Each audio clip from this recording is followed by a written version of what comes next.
High, আমি মেঘা। কেমন আছো সবাই? টানা এক সপ্তাহ ধরে জ্বর থাকার পরেও বিয়েবাড়ি, তাই বিয়েবাড়ির জন্য চলো রেডি হয়ে যাওয়া যাক।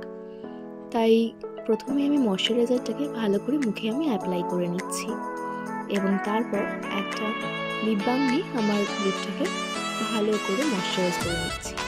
তারপর আইব্রো দেন আইব্রোটাকে ডিফাইন করার জন্য একটা কনসিলার দিয়ে ভালো করে ডিফাইন করে নিচ্ছি আইব্রোটাকে এবং সেটা ভালো করে বিউটি ব্লেন্ডার দিয়ে ট্যাপ ট্যাপ করে ব্লেন্ডও করে নিচ্ছি। ব্লেন্ড করতে করতে হাঁপিয়ে গেলাম, তবুও ব্লেন্ড তো করতেই হবে, কিচ্ছু করার নেই। তারপর একটা ফেস পাউডার দিয়ে ভালো করে সেটাকে সেট করে নিচ্ছি এবং তারপর আমার চোখের নিচে যে যখন ডার্ক সার্কেল পড়ে গেছে, কালো গর্ত হয়ে গেছে, তো সেটাকে ঢাকার জন্য একটা অরেঞ্জ কালার কারেক্টার অ্যাপ্লাই করছি। এটাকেও ভালো করে বিউটি ব্লেন্ডার দিয়ে ট্যাপ ট্যাপ করে অ্যাপ্লাই করে নিচ্ছি এবং তারপর যেখানে যেখানে কালো ডার্ক সার্কেল, কালো পিগমেন্টেশন ছিল, সেগুলোকে আমি ভালো করে হাইড করে দিচ্ছি এবং তারপর ইউজ করছি কনসিলারটাকে ভালো করে আমি অ্যাপ্লাই করে নিলাম এবং তারপর আমি ইউজ করলাম ফাউন্ডেশন। হ্যাঁ, আজকে একটু প্রসিডিওরটা আলাদা, তবু কিছু করার নেই, এক এক দিন এক এক রকম। তারপর আমি ভালো করে মুখটাকে সেট করে নিলাম একটা কম্প্যাক্টের সাহায্যে। তারপর ভালো করে গালটাকে লাল লাল চুটকির মতো বানিয়ে নিলাম এবং ওই দেখো চলে আসলো ডিস্টার্ব করার জন্য একদম এক পায়ে গিয়ে। দেখো, দেখছি আমার হাইলাইটারটাকে ভেঙে গেছে, কিন্তু এটাকে কি সহজে ফেলে দেওয়া যায়?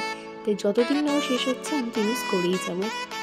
এবং তারপর আমি আমার মুখটাকে ভালো করে একটা মেকআপ ফিক্সার দিয়ে সেট করে নিচ্ছি এবং সেটা শুকাতে থাক।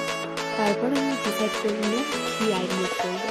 আইলিপটা একদম সিম্পল রেখেছি, ব্রাউন অ্যান্ড গোল্ডেন কম্বো করে একটা আইলিপ করেছি। কাজলটাকে আমি ক্যামেরার সাথে পড়ার চেষ্টা করছিলাম, সেটা কোনো মতেই পারলাম না, তাই অফ ক্যামেরাতেই আমাকে কাজলটা পড়তে হলো এবং মোটামুটি আমার মেকআপ ডান অ্যান্ড লিপস্টিকটা অ্যাপ্লাই করে আমি আমার আউটফিটটাও ফুটে নিলাম। লেহেঙ্গাটা বহুদিন পরে করছি, তবুও কাজে হয়ে যাবে আমি ভাবতেই পারিনি। তারপর এই হাতটা আমি এর সাথে পরে নিচ্ছি, বেশ ভালোই মানাচ্ছিল, সবুজে সবুজে মিলে গেছে। হাতটা আমি ঠিকঠাক করে পরতে পারি না, দেখো ঠিক সেটা বেঁকে আছে, আর সেটা দেখে মা আমার হাতটাকে ঠিক করে দিল।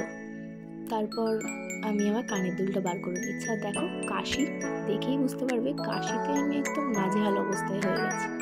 তারপর কানের দুলটাকে আমি পরে নিলাম এবং তারপর কীভাবে আমি অন্য নেব সেটাই আমি ঠিক করতে পারছিলাম না। তারপর এইভাবেই লাস্টে নিলাম and here is my final look. কেমন লাগছে তোমরা সকলে জানি।